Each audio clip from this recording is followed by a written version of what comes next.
Tim, thanks for coming on the podcast. Lots of fun stuff to get into today. Thanks for being here. I appreciate you having me. Looking forward to it as well. Absolutely. You have a couple of kind of taglines throughout your internet presence, you could say. And one that stuck out to me and a question I had about it was one of your big goals as a coach and consultant with a business is helping entrepreneurs get unstuck. What would you say are like the main reasons why the entrepreneurs that you're working with find themselves stuck in the first place? Yeah, I think especially nowadays, so many people are trying to replicate what somebody else has done. And in many cases, there's just a lack of confidence due to confusion and a lack of clarity around what next steps to take. So, if you take that and you mix it with this idea of, feeling like you look like everybody else and you're struggling to kind of get attention, and attention is the currency of today. The combination of feeling like I can't make progress and I'm not sure how to move from there leads a lot of folks, especially first-time business owners and entrepreneurs, it just, ends up in paralysis. And when you try so many different things, and I think especially now, a lot of folks are wired to take a step and see if it worked. And as anyone who's been around the block knows, it's more than just the one step. You have to kind of continue down a certain path with a certain amount of grit to be able to get the outcome. And so I see a lot of folks kind of taking one step, not getting immediate gratification, not getting where they want to go, and then trying something else. And you get into this kind of never ending cycle of attempts, if you will, and not really making any progress. Yeah, it sounds like you're helping people dramatically with expectation setting is a big piece of it. Yeah. And in some cases, especially folks that are kind of going through a new experience, or they're launching a new product or going into a new vertical or whatever it might be. Sometimes, quite frankly, they need my confidence in them. I kind of lend that to them through the process. And so that certainty that I can have in them and the clarity that I can provide them is how we're able to condense, months into minutes, and then be able to help them move forward from there, from that kind of paralyzed state. Yeah, that's another one of your really nice lines I had written down on my notes over here is you're all about accelerating time. Yeah, I believe that anybody can pretty much figure out anything on their own. But, if it takes you a decade and I can share with you my learnings and give you the playbook that you can execute in an hour, what is the value of, 10 years of time? And it's significant, right? So, we live in a world right now where there are so many mentors. There's so many guides that can help us. And, it's the common phrase of it's not what you know, it's who you know. And so people come to me because they want to be able to get that clarity. They want to avoid those foreseeable mistakes and condense that learning curve, if you will, to be able to move forward and make progress as quickly as possible. Yeah. I'll give you a more thorough chance to kind of more properly introduce yourself in terms of like what specific, I don't want to say industry, that's not the right word, but categories do you specialize in terms of type of people you help, sophistication of where they are in their journey, kind of when you're the right person to help them get from, right? A lot of people think every coach takes people from A to Z. A lot of people are like, I don't want to work with people A or B or C, but once you get to D, I'm your guy and I'll take you all the way from here to here. So and then you can also share kind of a little bit of the background, how you got to deciding this is the right thing for you to be doing right now. Yeah, no, thank you for that. So my core client is, service-based business owners, doing $750K, $1 million a year or more. Choose to work with me because I use product to create a category of one, which eliminates the competition. And then we install a profitable acquisition system for them. So they never have to choose between financing the business and funding their family. And so that's kind of the critical starting point. And then from there, we talk about how to build, a business from 1 to 3 million or 3 to 5 million or what have you. So how I got here is a little bit of a varied journey, but it all makes sense, I swear.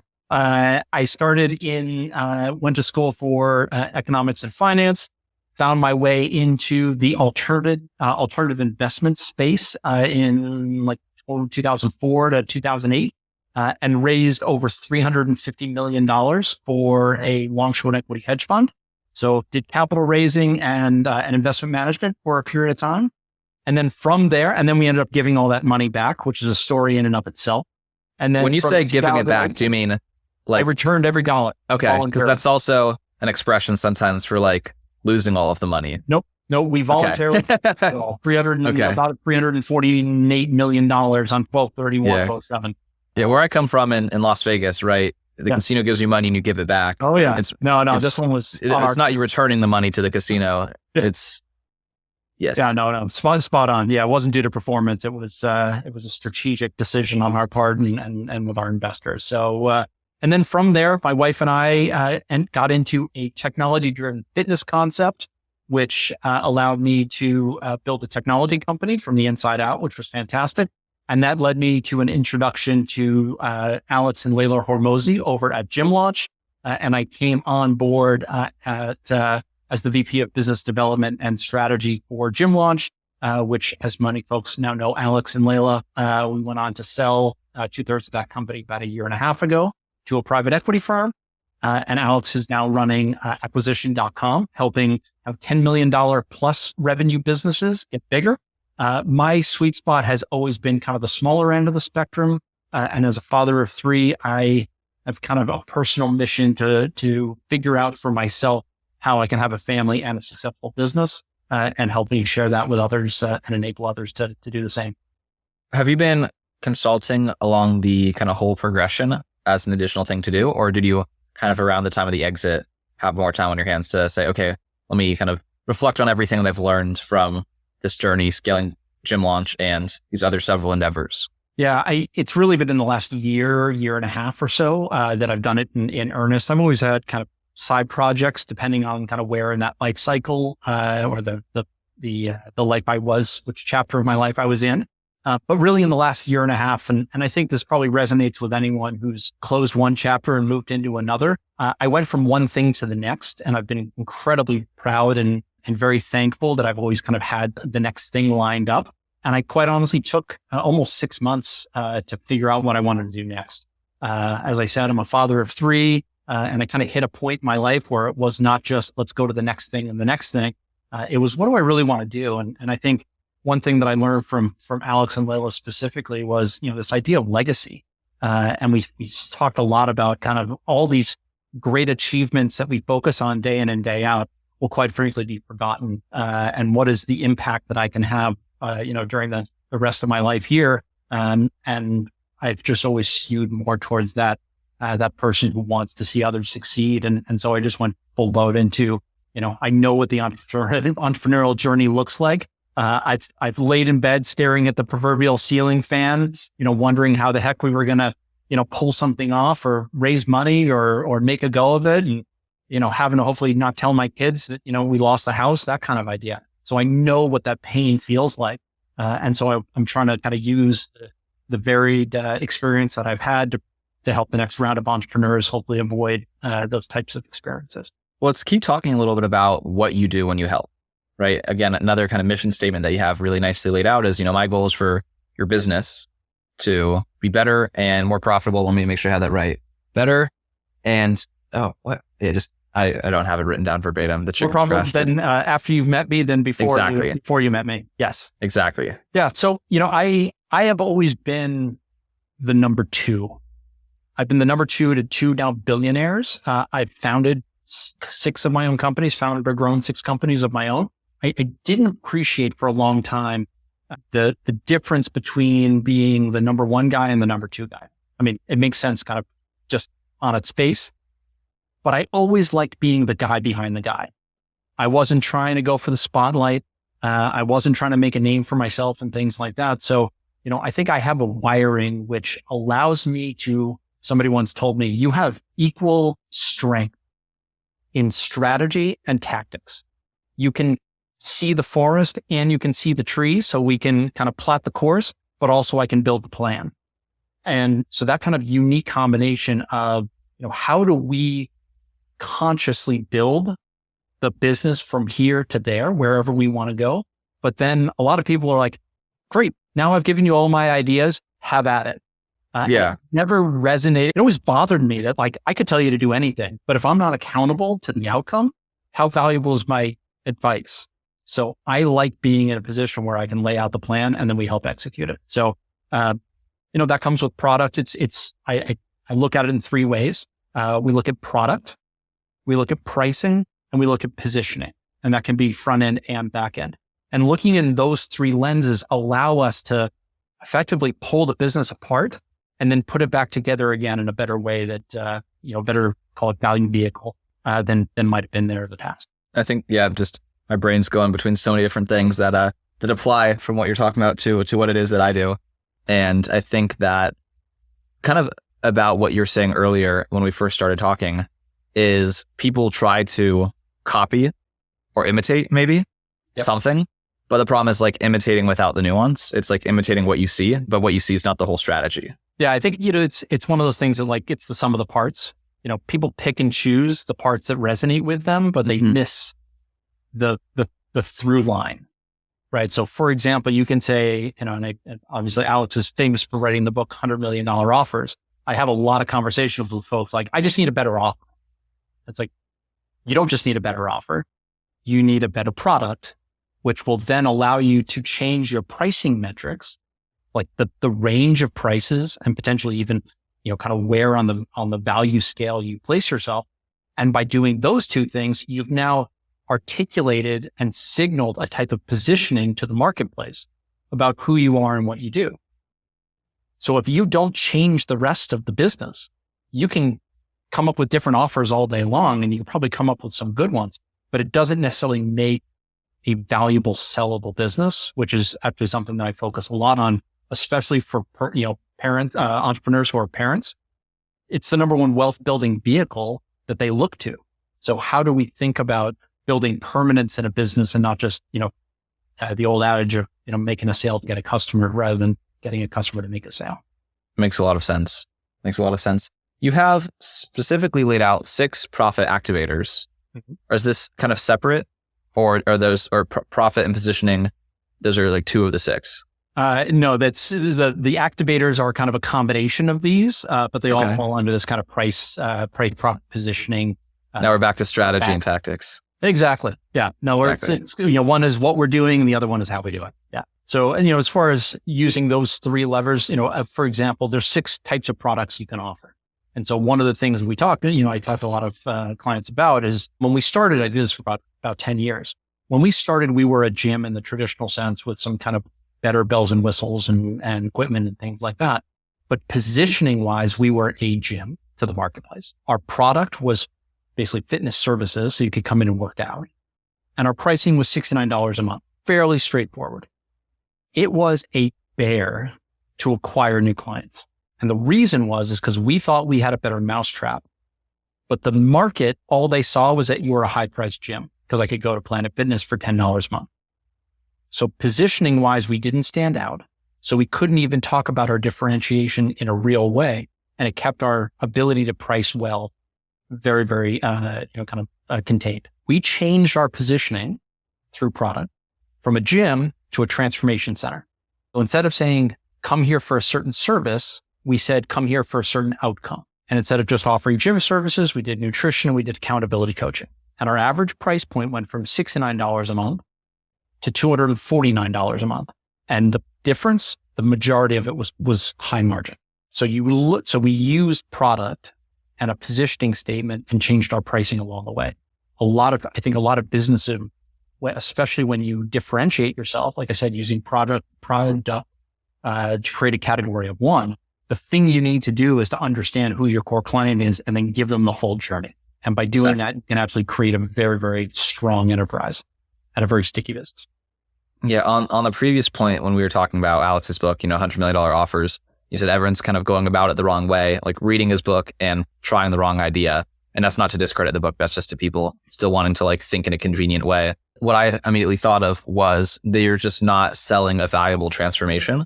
So there's not a arsenal of tactics you can basically to redecorate what isn't a valuable transformation into becoming a valuable transformation. If we said, okay, we're a $69 gym and all of a sudden my new offer is we kind of pioneered the 6-week challenge, high ticket challenge at basically a $600 price point.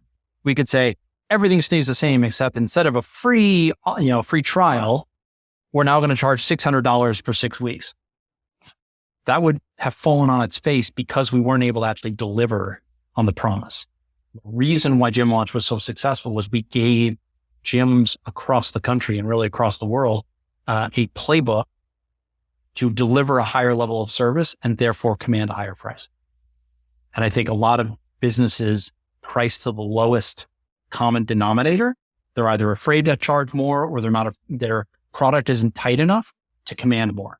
So if we tighten up the product, we can ask for more, and creating what we term a self-liquidating offer is the goal. So for every $50 of ad spend you put out there, you get $100 of revenue, and that ends up being a very nice kind of flywheel on which to build a successful service business. One additional flywheel that you speak about a lot is, so there's, again, the paid acquisition. You have something that you spend $50 and you're reliably making 100 for every 50 you spend. Yep. On the other side, and obviously there are resources involved in building this type of system, you have referral engines and joint vendor partnerships. And to rewind for a second, I think it might be helpful for some people to you give an additional example of kind of that same type of like failed transformation offer or a lack thereof in like a traditional service business rather than fitness. Because I think for health, it's really easy for people to contextualize that example. Yep. Of a gym is not, a gym versus a gym versus like losing weight and like the actual outcome. What's like a way that like a business to business operator might kind of go through that same progression? Yeah. So a couple of examples. So under the gym launch umbrella, I built led a project called Allen. And the idea was using machine learning to help more appointments show for a sales appointment effectively. So it was a lead nurturing product. And through that experience, I worked with a number of different service-based businesses. So one example would be a mattress store. Mattress stores feel like they're all the same. I come in and I buy a mattress. That is a single point in time, and all mattress stores effectively could say that they are all pure competitors and nobody stands above the other. But if you think about what is the outcome that someone who is looking to buy a mattress is looking for, they're not looking to buy a mattress, they want better sleep. So if you think in the context of how can I become a better sleep provider, then you don't just sell mattresses. You sell pillows, you sell sheets, and you sell the sprays, and you sell some of those are recurring revenue opportunities as well. And so you kind of transform the language from a product-based sale to more of a solution-based sale. You can think every B2B, marketing is a great, marketing agencies are a similar thing. Are you selling ads or are you selling an acquisition system? Are you, you have to think in terms of the outcome. And instead of, I think where a lot of people fall short is they give one part of the solution. And so, for example, as a marketing agency, working with marketing agencies, we were really successful because people don't just want leads. They wanted sales appointments. They wanted shows.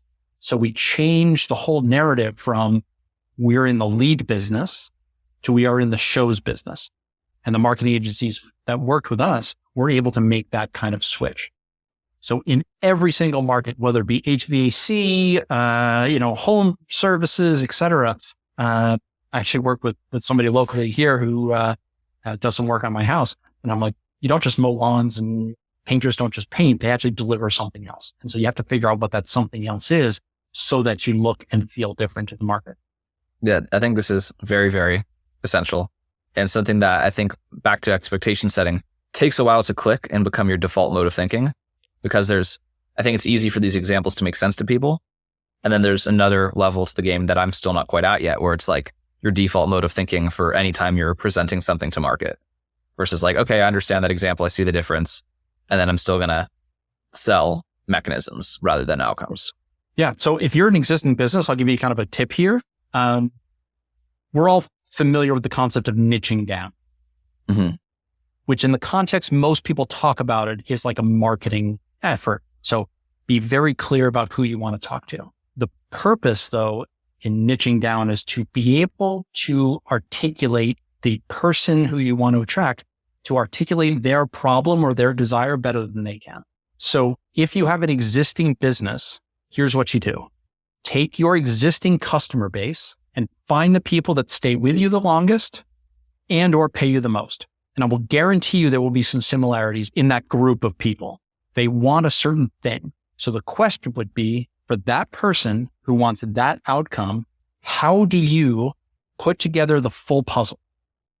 Because most people only give a couple of the pieces. So you might only offer one part. if there is a gap that you currently cannot provide, go find someone who can do those things and sign an affiliate relationship with them for sending a client to them and market to your client that you have the whole picture because you are the person that they know, like, and trust. There is nothing in the rule book that says that you also have to be the provider of every piece of that. And I think that's where people stop. They are fearful or uncertain about how, even if I wanted to do all these things, it feels like added complexity and it feels like added risk. And arguably, I would say, to use a analogy that we've used, that was very common for us. Like, I was not a physical therapist, but I had people who needed physical therapy services. I could hire a chiropractor, I could hire a physical therapist, or I could just refer out. And we were giving referral fees to local businesses as appropriate, as disclosed, but like, that's what our client wanted. And I wasn't going to do it in-house, but we ended up making money on that. There will be things inside of your business that your core client wants and desires. I didn't need help teasing them out. They came to mind just from me talking about them. One thing that just to give some context, additional examples for whoever's listening, I shared that we do a lot of like data work, data related work, and building reports and architecture and all of that so that people have like the infrastructure to have insights into their data. And one piece that sometimes is missing for us or for the clients, is someone to actually go in and be an analyst and to like live in that specific set of data and to marinate in like the specific context you notice when there's something that's not right or like just anything that's just, there's someone to build the tools and there's someone to actually live in the tools every day and like see that. And that's something that we're like, that doesn't scale very well because you have to like really be kind of obsessive over those particular numbers to like see the patterns. And that's something that we've turned down some deals that like needed that piece when that's not, that obnoxious of a need in terms of like, it's not, most of these things are, again, someone is providing that service. Mm-hmm. And to be able to charge more to offer the complete service would certainly bring in the margin to add that into our package or to refer it out and make the deal work. Spot on. Hey, you're exactly right. And so you want to be the go-to provider. I mean, if somebody believes that you have their best intention, they will ask every question. I mean, this is what Zappos basically built their business on, right? Like customer service. Like if you have a question, come to us.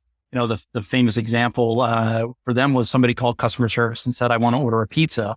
Can you? And they did it because that was the edict was, to fulfill the customer's desire, right? In that respect, think about how you can be so incredibly invaluable to your core client and ask them. There are ways to tease out what they want and what you may not be giving them, because guaranteed, if they're not doing it with you, they're going somewhere else. Find those dollars. We think about it in terms of wallets. It would be silly for me to say, I am not going to eat today because I have a gym membership, or I'm not going to sign up for the gym membership because my grocery, budget. They're two separate line items. So think about what are the various wallets, the various budgets that somebody who is your core client, you can tap into. And that will increase your ability to capture more value without sacrificing. It's not they're not mutually exclusive. It's not like if I ask for more, they're going to cut their spend with me. It doesn't work that way. You can actually expand your reach inside of that financial profile. That makes a lot of sense. One thing you've mentioned a couple of times now is, and this is the question I was asking, is the importance and the value that comes from people knowing you, liking you, and trusting you.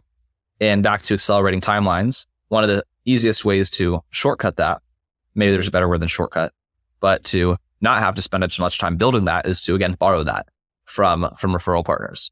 What's the role that you see that playing in the types of businesses that you consult, and how do you advise people to make that a channel that does more work for them than it currently does? I see what your question is. Okay. So there's three ways you can acquire a client, right? There is basically paid ads or paid acquisition.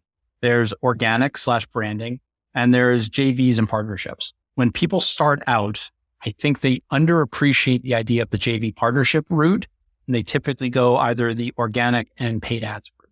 So in a similar vein, the channel partners or affiliate relationships and things like that is like fishing with a fishing net rather than a fishing pole. So if you can find complementary, the intersection is having the same core client that you service in different ways, in complementary ways. The ways to do it there's really two primary kind of best practices. So one is doing some kind of list swap, and the second is doing some kind of joint event. So if you are a B2B or even a B2C business provider, find the other kind of services that are ancillary to yours that are kind of just one step to the side, and say, hey, we share a common client. I solve this problem. You solve this problem. Let's do a joint event together. And we share the registration list. So from a lead gen perspective, you get more names. So more people in your universe. And number two, you get the shared kind of support of the other person. And so you are edified in that relationship because you're chosen to be on that event. So the affiliates and partnerships, I think, are a great way for any business to really accelerate their growth, simply because it allows them to get their story out in a way that it's not a cold introduction. How do you overcome the perceived, maybe it's incorrectly perceived, but unpredictability of that as a partnership? For example, if you have someone that has this, so obviously if you plan an event, and whatever comes from it, versus there's something nice and linear and predictable about, all right, we spend $1,000 every single day on ads, period. That's what we get customers. Versus one of my referral partners has a client that comes their way. They feel that we're a good fit. They make an introduction, and that's not on a predictable cadence. So it's like, maybe that happens twice a week. Maybe that happens once every 2 months.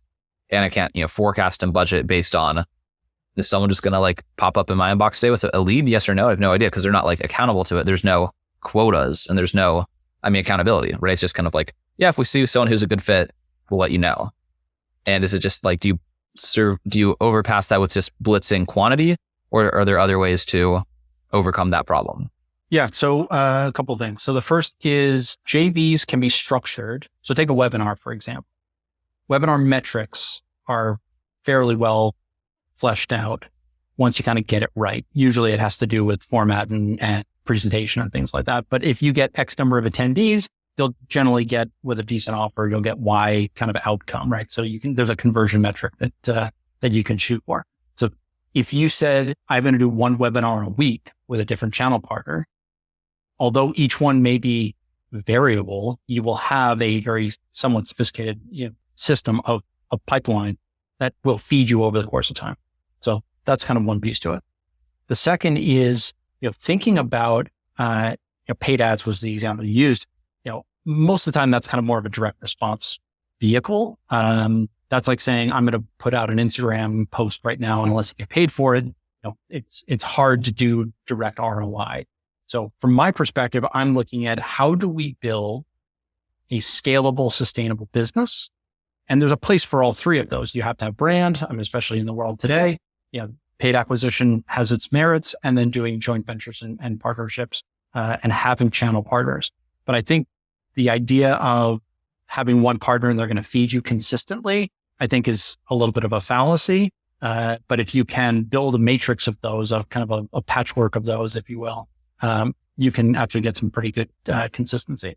The last thing I'll say here is, there's a, call it a 10-80-10 rule, which is when it comes to leads. If you get 100 leads, 10 people will immediately say yes because you primed them right. They're the right person. The message resonated and the offer resonated. 10% will automatically say no. They will always say no. The middle 80 take time. And I think there is a misconception that once somebody opts in for something, that like they're as good as sold. And it just doesn't work that way. There's actually 5 stages you actually have to walk a lead through in order for them to know, like, and trust you and become a buyer. The question is, what do you do about it? So yes, it may take 90 days of nurturing to get part of that 80 to move into the buying pool.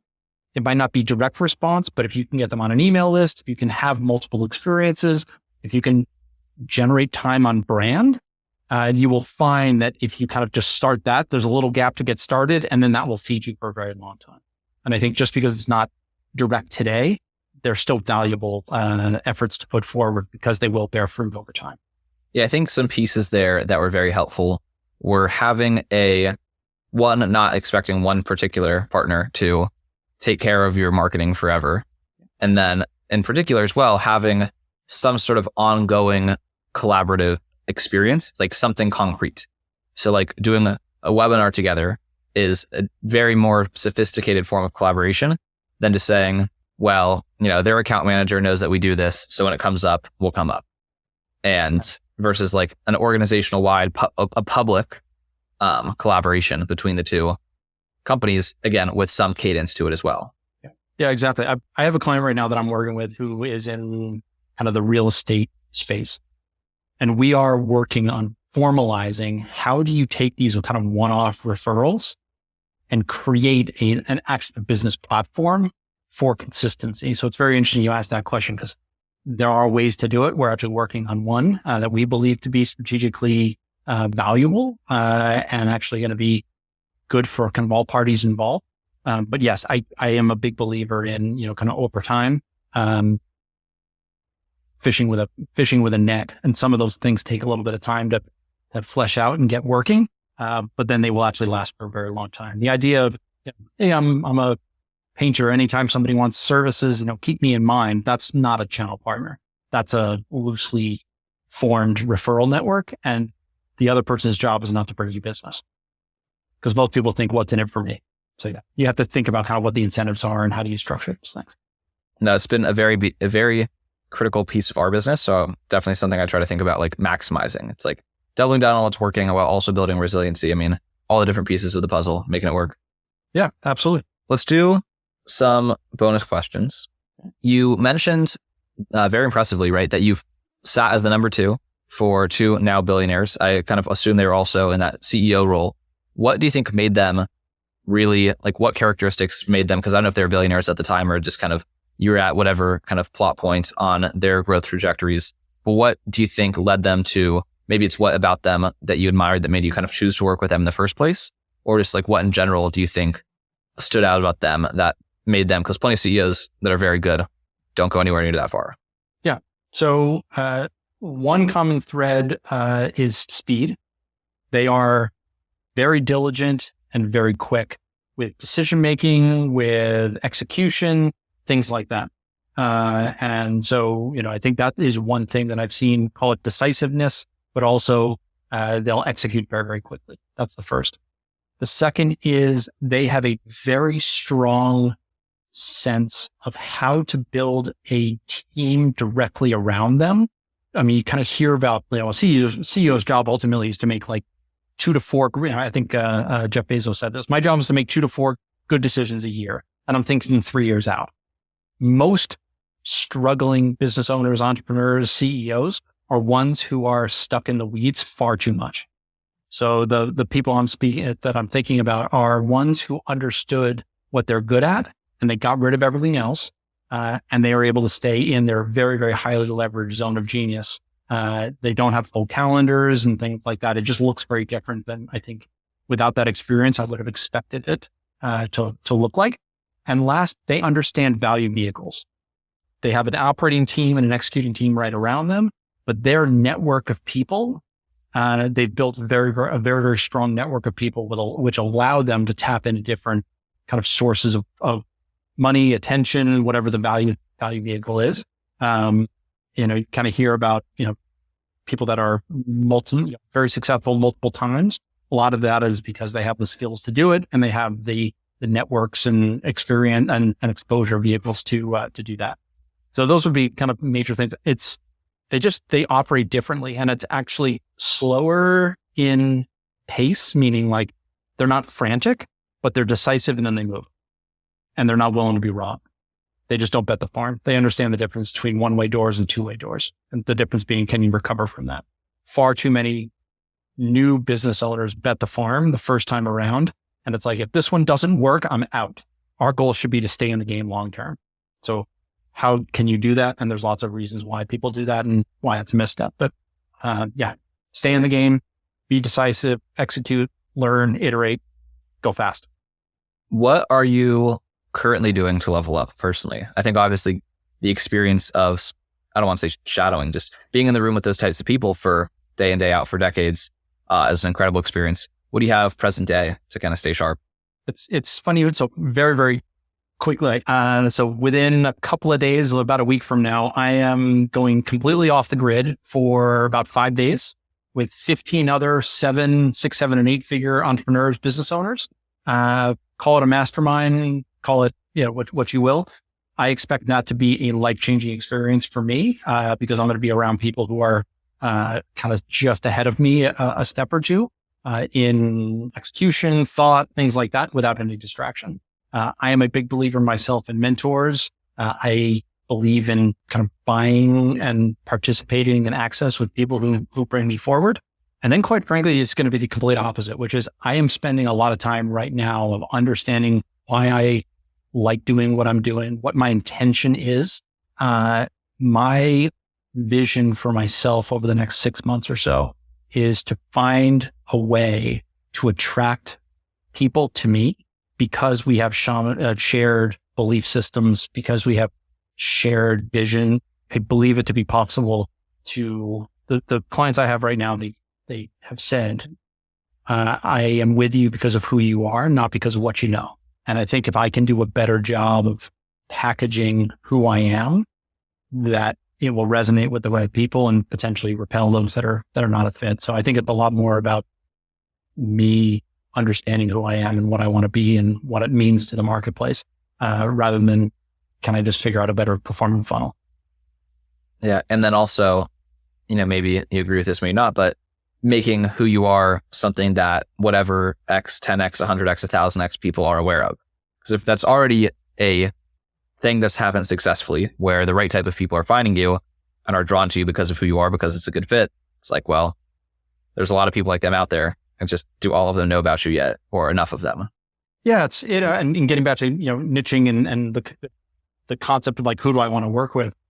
I'd rather somebody be attracted to me by how I think and what I kind of who I am, even if you look slightly different. So if we have common belief systems and the average person who comes into our world right now and how someone comes into your world is how long they stay, has consumed at least 8 pieces of content that I put out there. So they already know who I am, what I stand for, what it's like. So it's not a surprise. And that has absolutely changed the game for me over the last 6 months or so. What are those, some of them, beliefs and attributes and values that make someone kind of aligned? Because that's slightly more ideological and mission driven than business in this category in this revenue range. It's deeper than that. Yeah. I don't believe in working 7 days a week. I don't believe the hustle and grind thing is a real thing. I think it's an excuse. I believe that it is possible to build a substantial business with certain constraints, those constraints being around time, being around resources, being around just kind of being smarter about the things that we're doing. So building a leverage light versus just doing a lot more things. And if you are, for example, I was a 20-something, guy not that long ago, maybe longer than I'd like to admit, but, the idea of like more for the badge of the ego honor of like, I'm always busy. I have 3 kids. I want to spend time with them. I don't need to be always busy. And actually, the more constraints I put on my time, the more productive I've been, the more success I've had. So thinking about that way, people who appreciate the idea of having a mentor. Some people I meet with and they're like, I would never pay you the type of money that you would need, because they just don't value it. Like, well, you're going to pay the price of ignorance one way or the other. Everybody makes their choice. And so trying to find people who value and can actually accept the idea that maybe something's not there. They didn't come up with it. You'd be shocked at the number of people that are like, I want to go and have the honor of fighting the battle and the badge of like, I figured it out. Well, if that takes you 15 years and the verge of bankruptcy, like that is a path. Or I could just give you a fairly good answer right now, and then we'll work together to dial it in. 2 very different types of people. So I'm trying to attract someone who values the idea of shortening the learning curve, leverage in time, leverage in product, leverage in finance, leverage in attention. If those are not valuable to you, we probably won't see eye to eye. That makes sense. I think that's something that my partner and I have, I really put a strong emphasis on us, like internalizing a lot of those in the sense of like, there's nothing glorious about if this journey sucks. It's like, what was the point of that? Yeah. And also, again, everything that has been figured out already, there's no glory in figuring it out for ourselves. It's like, we didn't start this for very ego driven purposes of like the glory of like, look at this hard thing I did. It's like, no, it's like, this is a high leverage way of living a life is kind of the fundamental belief that like in the long run, this will be a better time for value trade than other economic games we could be playing. So let's play this one rather than like the business is the purpose of life. It's like so far from that. Yeah. But again, a lot of people don't share it, might not share that perspective, might not have the battle scars of like, if there is an easier way to do it. I was the kid who always found the hardest way to do things. And so this has been really a concerted effort on my part to almost rewire myself, because I looked for the majority of my life for complexity, because I, for whatever reason, felt like if you can succeed in complexity, that you all, have some kind of status given to you because you did the hard thing. I think some of that is just kind of rooted in education and things like that. I would agree with that. So it's like, if there's an easier way to do it, I now see very clearly that you don't get extra bonus points. You don't get bonus points for slaying a dragon of your own creation. I like that. You don't get bonus points for slaying a dragon of your own creation. Yeah, there's a lot of these snippets, lots of value kind of dripped along the way here. I think that's also one thing I want to emphasize again. It's so difficult for people for whatever reason to overcome that hurdle of paying for access for information and paying to like shorten timelines.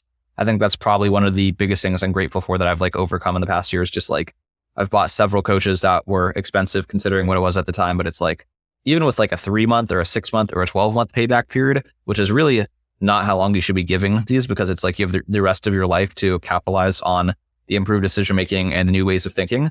But it's like each of them within 3 to 6 months had just at least returned twofold.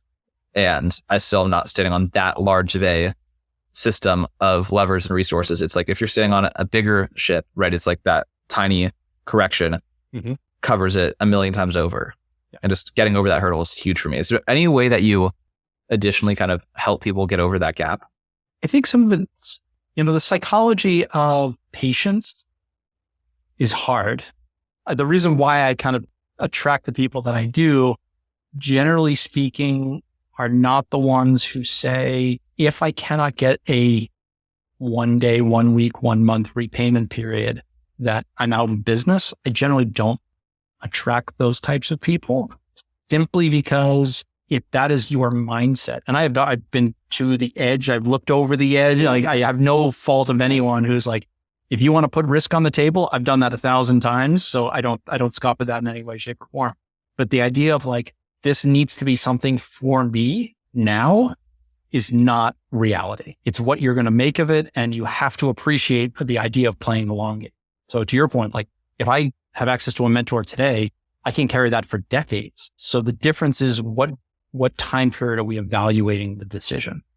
And if you are always the immediate, like it needs to be today, you will play short-term games forever. You will actually never escape that. So psychologically, you have to break this idea of, I'm going to make a decision today and I'm not even going to think about it for a year. If you can get to that mindset, you will be shocked at the amount of things that will come to you. I think this will be my last question. Are there any specific interesting investments you made kind of early on in your professional career that were over the course of your career turned out to be very high returning? So maybe like masterminds or events or paid things that you did early on that really paid off in the scheme of things?